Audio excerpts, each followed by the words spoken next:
man. Oh, yeah. Okay, so this is a Wordsmith at Work with Xenophon Ozef. That's me. And we have Jesus and Karma. Oh yeah, introduce yourselves. Hello, I'm Karma. I treat people accordingly. That's what Jesus. See, Jesus is androgynous. Yeah. It's two people. Two-spirited babies over here. Yeah, totally. And I didn't die for you guys, okay? Stop saying that. And dude strung me up. I didn't like do The it. duality of masculine and feminine over there. I just wanted to build stuff and say some cool things. That sounds about right. Sounds good. Sounds perfect. All right, so this one goes, sometimes words hurt more. This is the human race. You see the little checkerboard there?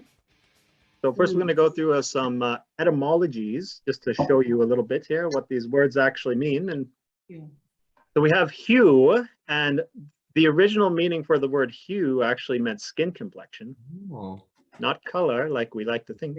And it also meant a shouting or a cry of alarm, which is interesting.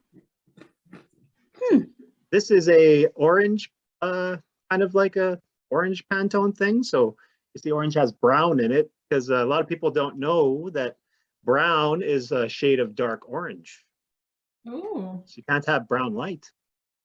So if you look around at something and you see it's brown, you should think dark orange because, you know, it's not just out of the language for some reason, you know, because it's a shade probably. And this is your humans here. This is the Pantone takes the original, like the dominant color of the people and kind of like puts it in the background. So when we look at even like what you would call the whitest person, it's more like a peachy kind of background. And the brownest person kind of has like a purple over here in the corner, like right where Junior is. Your color? Yeah. Like a purpley color. Any thoughts on this? I feel almost like that, but I don't know. No one I see there is black or white. There's no black, there's no white. The only black is the hair, white. and the only white is the hair. How do you like that? Interesting. Cool, So these are kind of important because they're going to come up later now. But we're going to focus on 4 for a bit. 4 being the principle of polarity, because that's inherent in this human race thing. You guys know a little bit about that? Like, you know, all things have opposites. Like everything has an opposite. And like Jesus? Like Jesus has Dracula. A lot of people don't see that, but they're pretty opposite in a lot of ways. So black back in the 1150s was used to describe dark-skinned people. And from then on, it was used to these kind of descriptions like fierce, terrible, wicked, without lights, moral or spiritual, gloomy, unlucky, bland, wicked, blab. In English, it has been the color of sin and sorrow at least since the 13th century. Sense of with dark purposes, malignant emerged from 1580s in the black art necromancy. It is also the sense in black magic. And a black flag means no mercy. You know, a black rectangle, synonymous with pirates. And anarchy, apparently. Why? I'm not sure why. I think that's a vilification of anarchists. Oh, because when you look at the definition of what, you know, the definition of anarchist is just without rule, right? Yeah, no kings. For some reason they've made it a bad thing. Or I tell people I'm an anarchist and an abolitionist. Like, what? They're like, oh my God, you're evil. Evil, no mercy. No mercy. So this is when, not 1620s was when it became like the thing, you know, dark-skinned person in Africa. That's the 1620s. So keep a hold of these dates here. Black is the darkest color, owing an absence of or complete absorption of light, the opposite of white. That is black. See this? There's a little black rectangle. That means no mercy. Oh.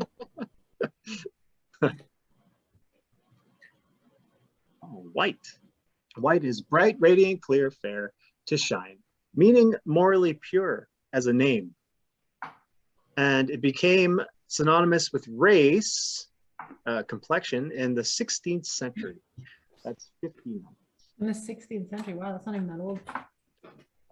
And the white person or white man, person of race distinguished from the 1670s, which is a bit later than, you know, the description, the other description. Yeah. So much kind of got sus around that time period. It's so You know? So very Like sus. 1600s, they were kind of sus. Yeah, that's when the wicked ones came in there. Yeah. They're like, let's label everything below us. Yeah. What is? This Suspicious? is No, white. I was just saying 1600s. How dare you? That light. Oh, We need more. Their tissues See are that? So they have black versus white, negative versus positive. Oh yeah, they're there for function. And so I'm just going to read this part because I think it's interesting. Black is the absence of light. Some consider white to be a color because white comprises all hues on the visible spectrum, light spectrum. Many do consider black to be a color because you combine the pigments to create it, all pigments. But in a technical sense, black and white are not colors, they are shades. Mm. That is true. Black reflects no colors, white reflects all colors. There's a good and bad, you know, see there's a polarity right there, inherently linked. Yeah. More polarity. And shade back in the 1610s meant a ghost, which is interesting because a ghost is referring to a slight suggestion or a mere shadow or semblance. That's pretty interesting in the 16th century. A lot of stuff going on at that time. Human rights. You're like, let's pick it up a notch. Let's pick it up a notch. Add So- some conflict to this civilization. There it is. Let's put it in there. It's so in there, especially around this time. They just put it all in there. It was in there so much that they had to, like, you know, have human rights put in there by the 1680s and 1690s, which is, I think, is interesting because, like, where was human rights before that? Oh, we didn't even have They didn't need to ascertain them. Like, they probably didn't. It wasn't something that they thought about. Well, I don't know. Oh, they didn't have that black and white description for one thing. Yeah, like that ideology didn't exist that you didn't have human rights, I guess. But then somebody came along and was like, guess what? You need human rights, and I'm going to make them up. That's right. You got that right. So there's a male skeleton and a female skeleton. Just some interesting stuff, you know, not super relevant to the situation. I didn't even put animations on them. So here's a race. Here's what race means now. It's a narrative account. To rage, to be in motion, meaning a contest of speed involving two or more competitors. Oh, I forgot to read that a white flag means surrender, right? So when you see a flag like that with checkers, it's got mixed messages in it of surrender and no mercy. Right? Oh. That's interesting. Mm-hmm. So as we see, race is a race. And here in the 1540s, they were describing a race as a tribe of nation or people regarded as common stock or an ethnical stock. You guys know what stock is? Like your background? What Stock is like a product. You know, It's like an item. Yeah, it's like it's a product of sort. Like as you have like you count stock, you know, when you're at the grocery store. Oh yeah. Yeah, you're a stock boy, you know, or I stock guess girl. You really do something you stock. could consider of value too. Like, well, nowadays they have the stock market and livestock, Hmm. or it's, cattle is considered stock. What about if Humans are, you're a stocky fella? No, I was kidding. he's stocky. Stocky means he's got a lot. Got a lot. So like I just kind of like put this here so we could see the general timeline. This all of this stuff kind of like happens around the same time, which is really interesting, and I didn't expect that. But you know, when I found that out, I was like, oh, well, that's really freaking interesting, right? Weird. When was the Inquisition? Around the same, just before this time. I think it was the 1500s, I believe. I'm The not sure. Spanish Inquisition. Yeah, do you know when that was? That was, there was, the invasion of the Caribbean first happened in 1492, and then the Spanish Inquisition came about 200 years later. So it was roughly around the early 1600s, I think. Yeah, early 1500s. Yeah. Well, you know the activist John Trudell? John Trudell. Yeah, he's Oh yeah. so I listened to a thing about that he talked about how there are human beings. And that's what, you know, the indigenous people were considered, like they were human beings. And then the Spanish or the Inquisition came through and changed that, changed what it meant to be a human being. And so that when Spanish came to the Americas, they didn't recognize human beings anymore because it had been so stripped out of them from the Inquisition for 500 years. They'd been stripped. And so they didn't recognize human beings when they saw them and thought of them as something beneath them. But the truth is, like, the indigenous were the human beings, and the Inquisition turned people from human beings into something else during this whole time. Anyway, I'm not doing it justice, but that's a word he describes Inquisition and describes human beings, and it kind of ties into this about, you know, where these like polarities started coming, and that's why they felt it was fine to just wipe them out, and because they didn't recognize them anymore as people. Yeah. It's You can see it all in the doctrine of discovery too. really interesting. Yeah. Anyway, The doctrine of discovery labels them inhuman, savages, imbeciles, yeah. like just terrible things. So I just looked up, the Spanish Inquisition actually happened in 1478. So I was way off, like by Perfect. 150 years. But yeah, That's perfect, because that is like so relevant to this next page, okay. because I don't have that on the page. So that's really good to know. Mm. Yeah. It's like just before all this other crazy stuff here. Yeah. So we have the slave trade, you know, in these places up here: Portugal, Spain, England, France. And then we got this Magellan dude who sets out and proves the earth is round, allegedly. You know, you just got to take his word for it. You know what I mean?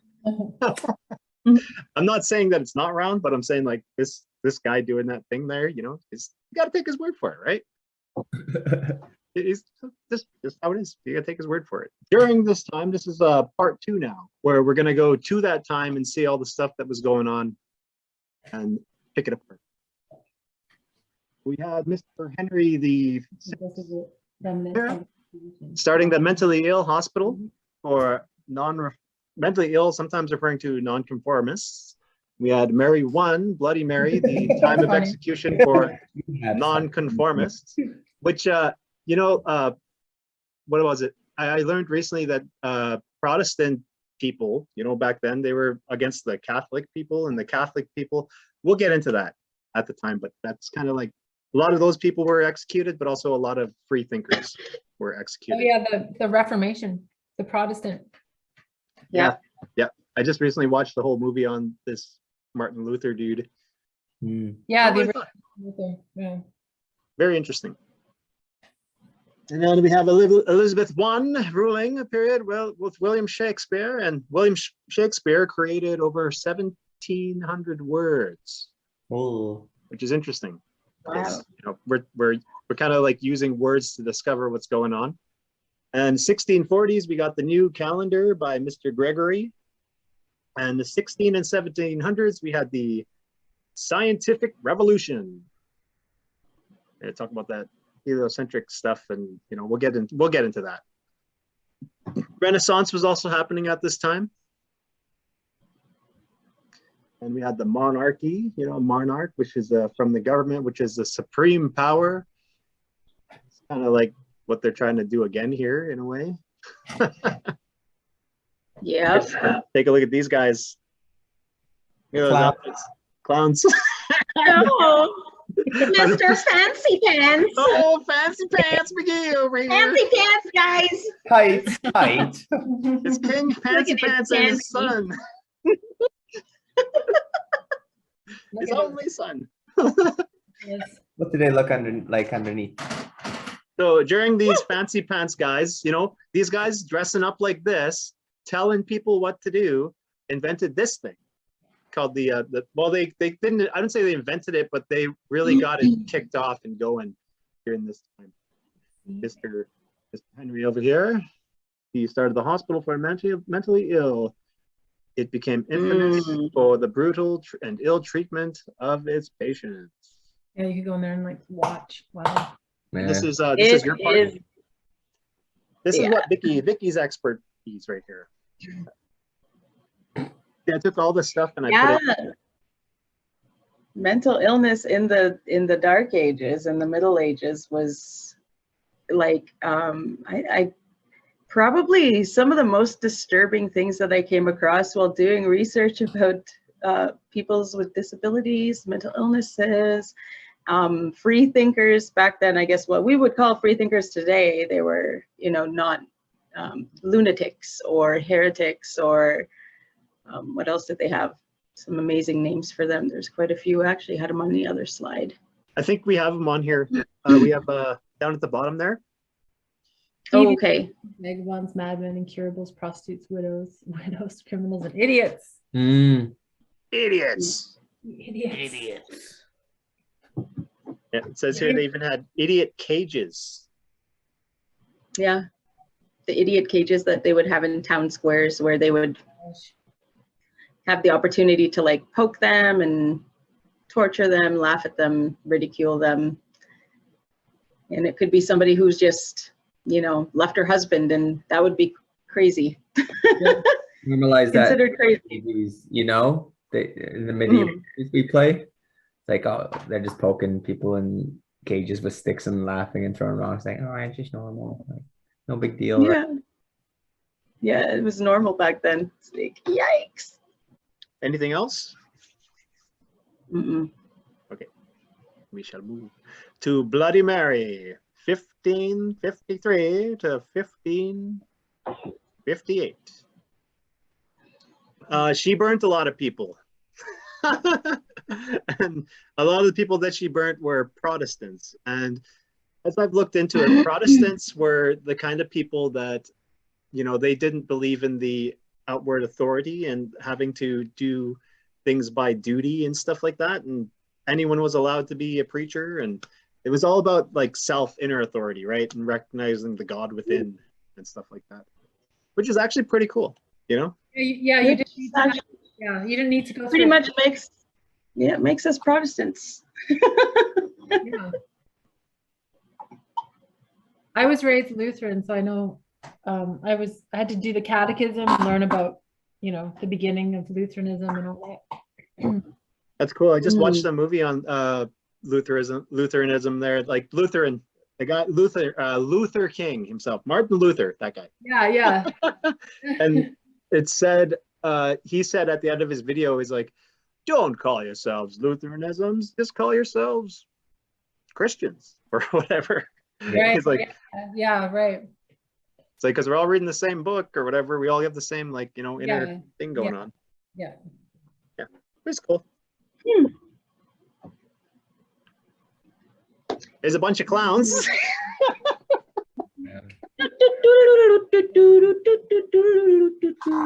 Slow burn. Yeah. Okay, so I wanna share this really funny thing that I read. I have a symbol book about clowns, and it said when these royals died, they were buried as clowns. Like, and that, like, for what it says, the reason for that is because the clown is the opposite of a king, right? You know, but when you look at these guys, I'm pretty sure that the clown is like their true form. Yeah. Yeah. So they're Yeah, like, they messed up there. They messed up there. yeah. So there's a bunch of reptilian demon clowns up in here. Yeah, they do. Look at all that fluffy clown costumes and Yep, and look at all the I mean colors. clowns do have the thing, right? Like a traditional clown, like a costume. Nowadays they do have that big fluffy neck thing like Queen Elizabeth over here. Yeah. Yeah, I've heard that because they have those big neck things because they're photosensitive. Oh, You know, like the light burns their neck, so they gotta cover their neck. Hmm. Vampires. Maybe I'll have it. Yeah, I was just like, that's kind of sus.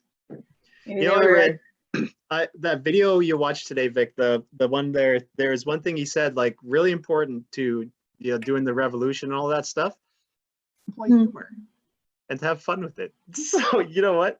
Whether they are reptilian demon vampire clowns or not, I'm gonna go roll with that because I think it's pretty awesome.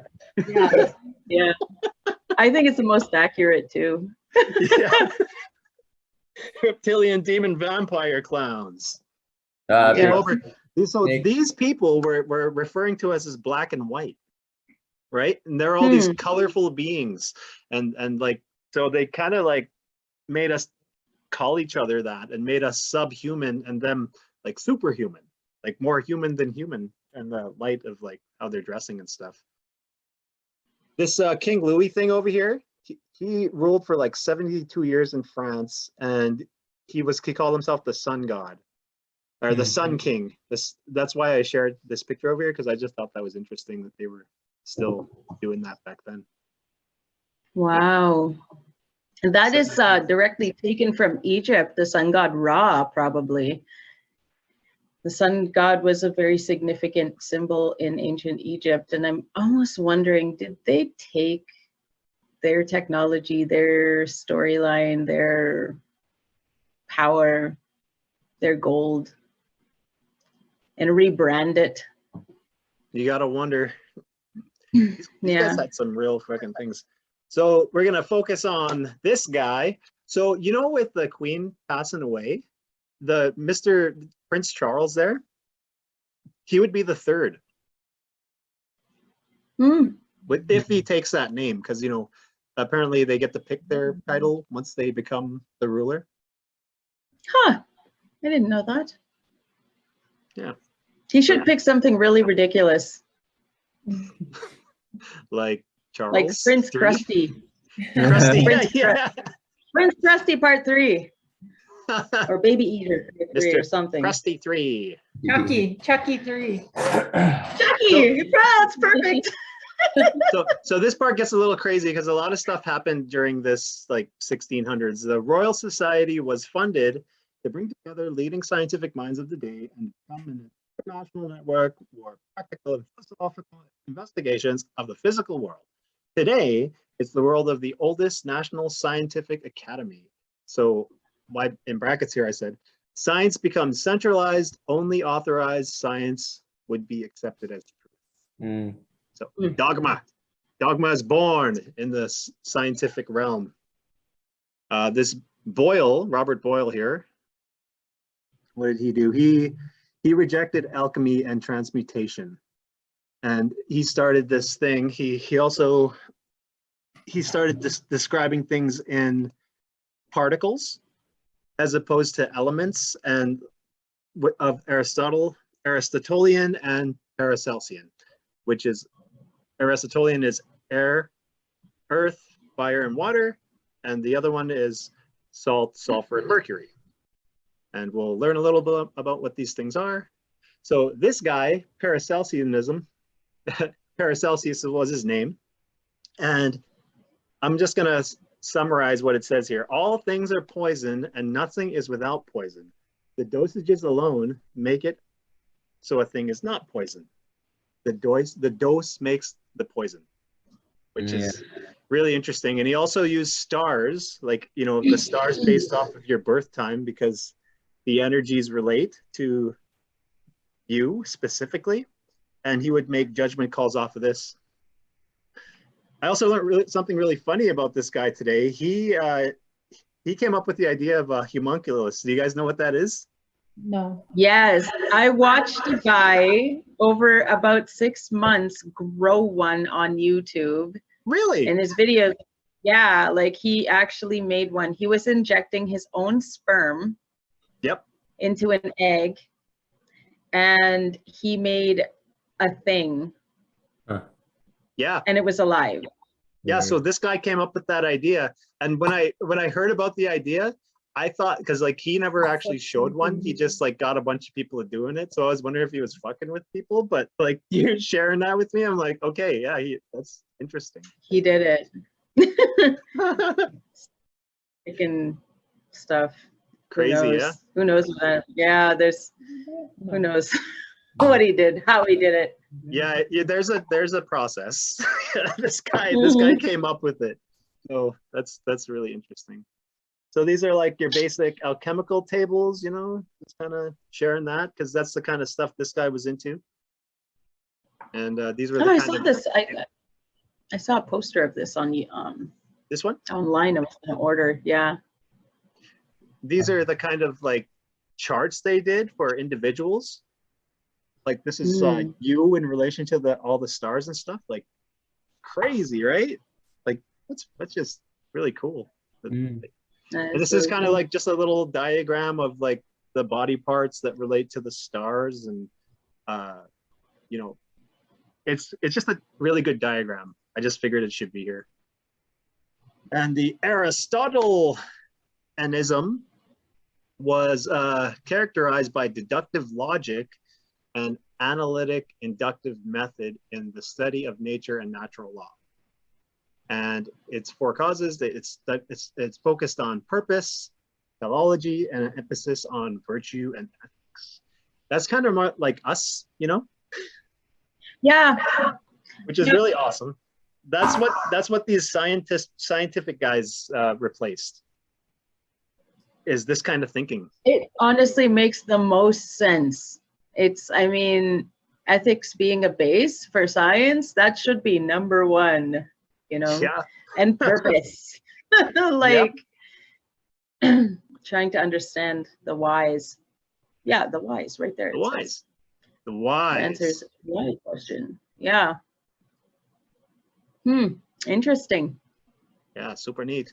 So here we have teleological versus deontological. So deontological is the way everybody else is thinking, and the word deon means duty and obligation, right? So this is like a method for going through the world, and a teleological is to end, goal, and purpose. So a stop sign is the perfect example for that, because, you know, if it's like 3 o'clock in the morning, you're at a stop sign, you look both ways, and you see no one coming for miles or whatever, you just drive through it. You're like, okay, yeah, nobody's getting hurt. It's about the intention, right? The intention with the outcome of the action. Nobody got hurt. It's fine. I just went through it. But if you're a deontological thinker, you'll be all like, oh, I must stop at the stop sign and wait 5 seconds. Doesn't matter what time it is. Yeah. Not to make fun. Yeah. You know. Yeah. It always makes me feel like I'm always like, what am I doing? Why am I sitting here?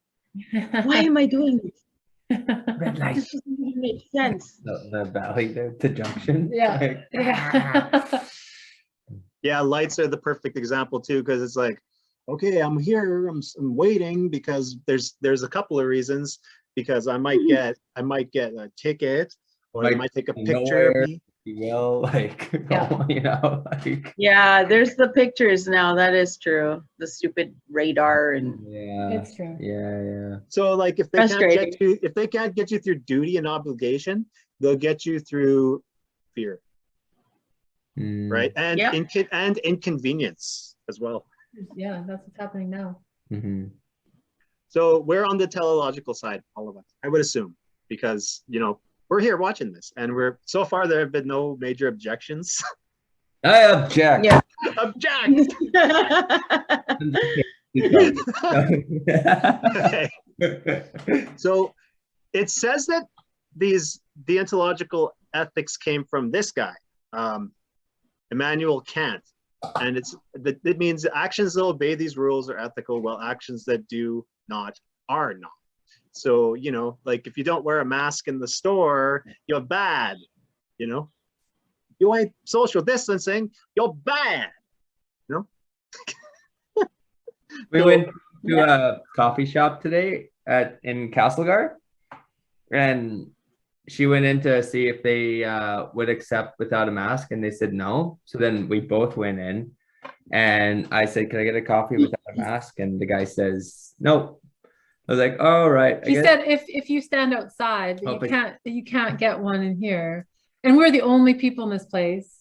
Yeah. Like, and then he goes, well, then we'll just go to the big, you know, like Safeway, like Starbucks, because they'll let me in. Like, fine, you know, small business. Like we're trying to support the small business, and this guy was yeah, and he was. There's no one else in the store, no one else on the street. There was no one in danger. Yeah. And he's still like, no, I can't make you a coffee, like unless you follow. So we're like, okay, we're heading to Starbucks, man, because we were at Starbucks this morning, and they and had that So he lost. He was what was the other one? The two different. He was the Dion one. He was the one that follows the rules at all, like is rigid. He's a deontological. Yeah, and it made no sense. He lost out on customers. Like, there's no danger. Like Dion and at the Mac. Yeah. Mm. Yeah. There's a lot of people like that. So this guy's name is Immanuel Kant, and if you're like a deontological who does his ways, you're called a Kantian.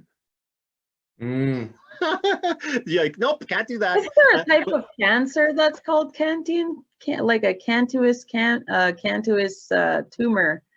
Probably. Isn't it like a type of cancer? So get this: Immanuel means God within, and Kant means beloved. But also Kant means can't. So the God within can't, because he's bound by, you know, obligation. Must obey. Interesting. It's just another kind of like contrast between natural law and man's law, you know. Man's law being the laws that they follow, and natural law being, you know, just don't fucking hurt anyone, right? Yeah.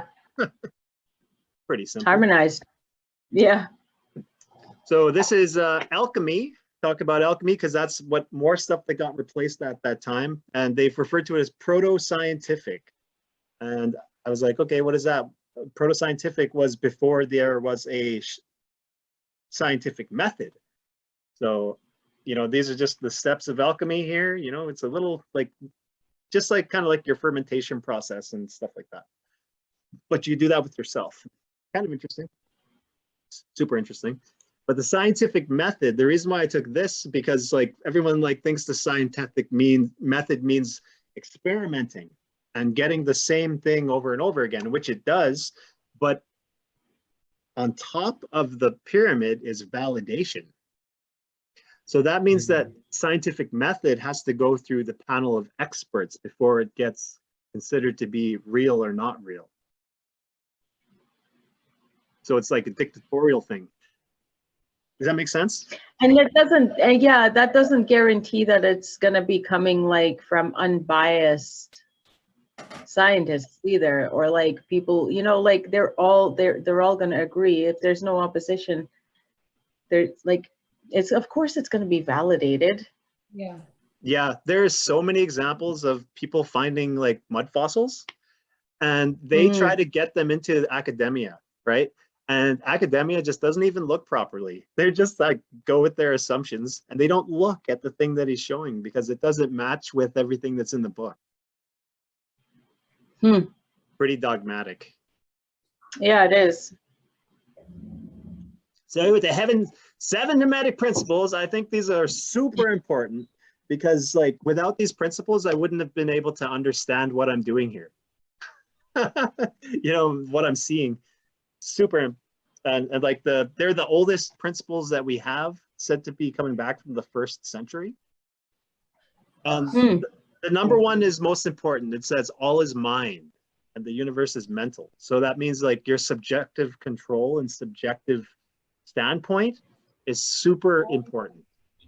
And you know, the deontological thinkers they don't think that. They don't. They give themselves no responsibility for their own experiences, and it's so frustrating. That's right. So these are just a couple of interesting things to look at here, like the Emerald Tablet. You know, there's Corpus Hermeticum, says some really neat things. Talking about these like 4 stages of the magnum opus would be confession, illumination, education, and transformation. And education is not indoctrination, because education is to draw out from within. That's what the word means. So back to the old 1600s here. We had this great fire on 1666. Is that crazy? That's kind of Satan-y. It's a little bit Satan-y, isn't it? A little bit Satan. Jesus, look at that. Jesus, what you gonna do? God. Jesus, what are you gonna do? My father. Oh, my father. No, Dad. Oh, Dad. Oh, my dad. Oh, Daddy. Daddy. Daddy. What? Daddy. Daddy, help me. Daddy, it's on fire. So around this time with the Great Fire, right after the Great Fire, this bank created this banknote over here, which is a talisman. And a talisman is like any object that you carry around with you, and it has all these little, it's a 3D object, and you kind of use it to, Out of here. it has the keyword payment on it, and concentration, and, you know, tax, and there's a lot of stuff about the talisman, but money is a talisman. And racism talks about money. There's all this stuff over here, you know, you can go back, maybe take a screenshot later. I've seen the blue one in my life. The blue 5? Maybe the 10. Yeah, the blue one has the space arm on the back because we love the Blue Man Group here in Edmonton. I mean, here in Canada, we just love the Blue Man Group. But again, that purple one just infuriates me so much. Oh, I bet. He's the guy who created the He is my residential nemesis. schools. Yeah, he is going down in history as like we're gonna expose what he really was. I mean, Canada can't keep putting him on the money. The guy literally orchestrated genocide. Like, why is he on the money? He's on the money. Yeah, and like with these guys, I noticed again, they're all hues, right? Well, we're still going around referring to each other as black and white. Okay, racism. Oh. This is just like I took the prefix and the suffix from race and ism. Race is racemate or racemix, which racemate or racemix, which I'd like. I don't know what that means, but it could also said racemate. and then the first thing that came up with RAC was the Royal Automobile Club, which I just stopped. There's some else. But in chemistry, what racemic is when you have two things that are mirroring each other and they're polarized. And when you put them like in a spin together, they cancel each other out.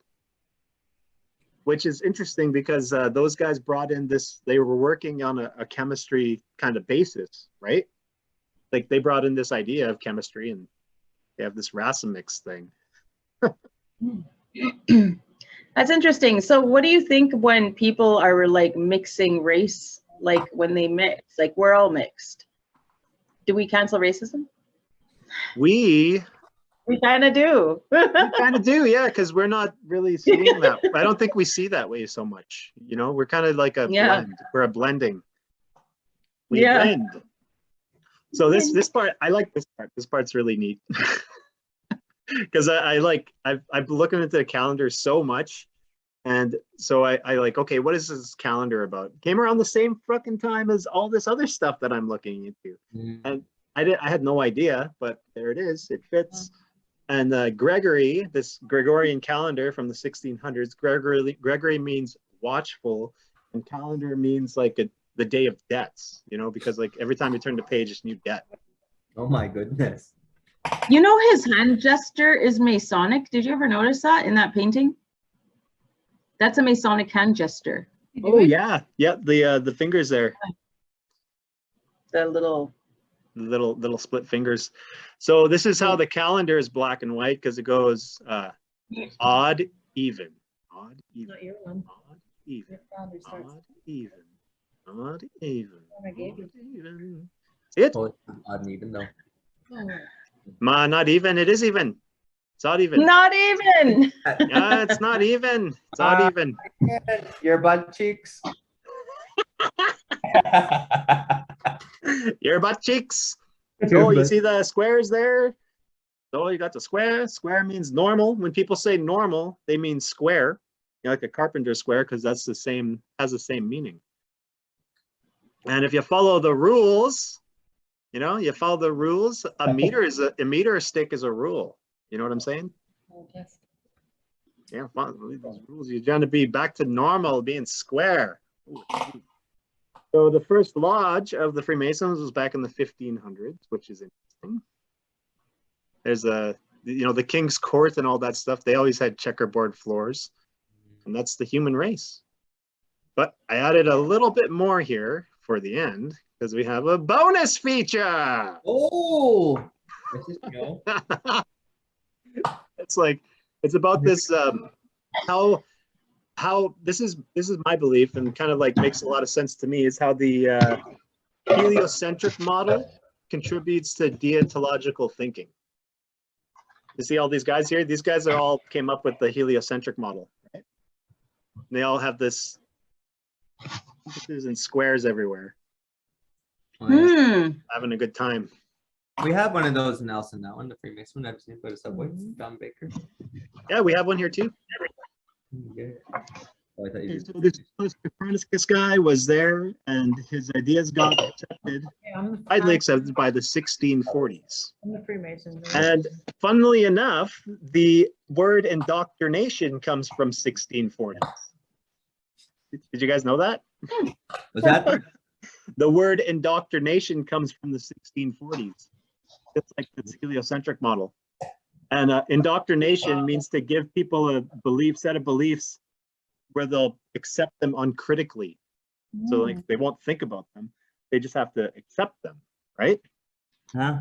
Because the heliocentric model had three main issues. One is you can't feel anything.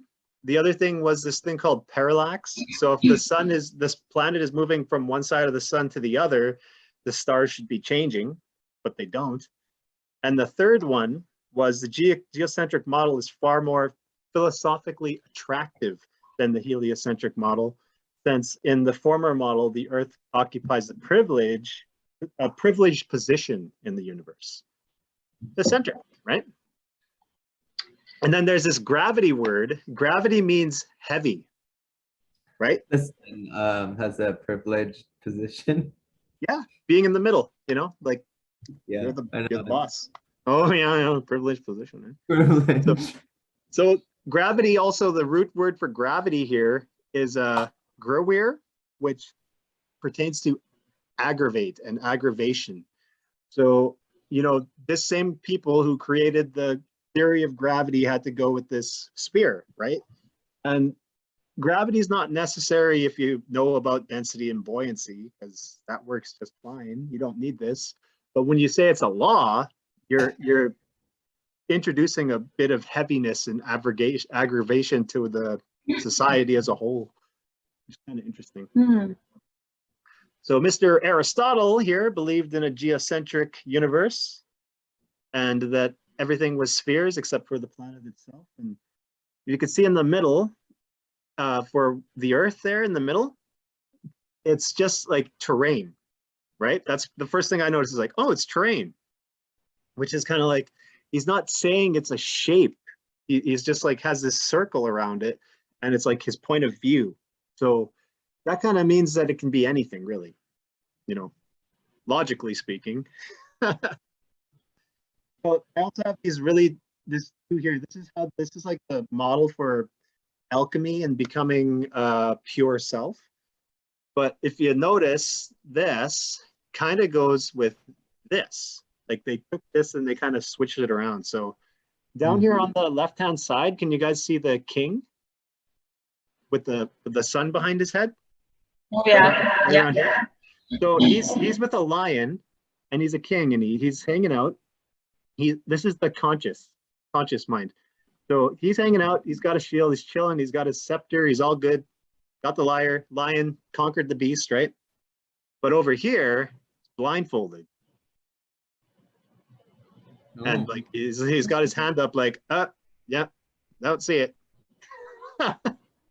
Wow, that's interesting. Yeah, and then over here on the other side, you have the subconscious, which is represented by the female. And here she's conquered a beast, a sea beast, right? And she's happy. She's all good. Conquered the sea beast. But on I the also other noticed side, in the other one, he's not holding a scepter anymore either. no, he's got something there. He's also got like a little clock there too. He's not holding anything anymore, is he? Or is he? The chill. He's Or got he some- is. He's got something, but it's not Got a as little stick or something. it's not as predominant. Little wacky. So this subconscious though, she's like conquered the beast, right? But if we go over here and she's reading a book, The Lion King. it's like that's like if that's the subconscious, it's getting its information strictly out of a book and using a light to light the book. And then around here up top, we have all this other like animals and stuff that I just recently finished watching something about cherubim. You know what cherubim are? Yeah, the little fat baby angel things. Yeah. Do you know the what those things come from? Like before they came from like the babies, they started off as like angel type creatures with 4 different heads and eyes all over their bodies and stuff like that. After that, they became this character named Eros. Do you know Eros? The love God? Yep. Eros is the god of eroticism, right? So what they did with the god of eroticism was turn it into a kid. And that's the same people that did this like kind of stuff. So some little, pedophilia about that, if you ask me. Yeah, I was just gonna say that kind of explains why the elites are very aroused by child figures. Yeah, kind of weird.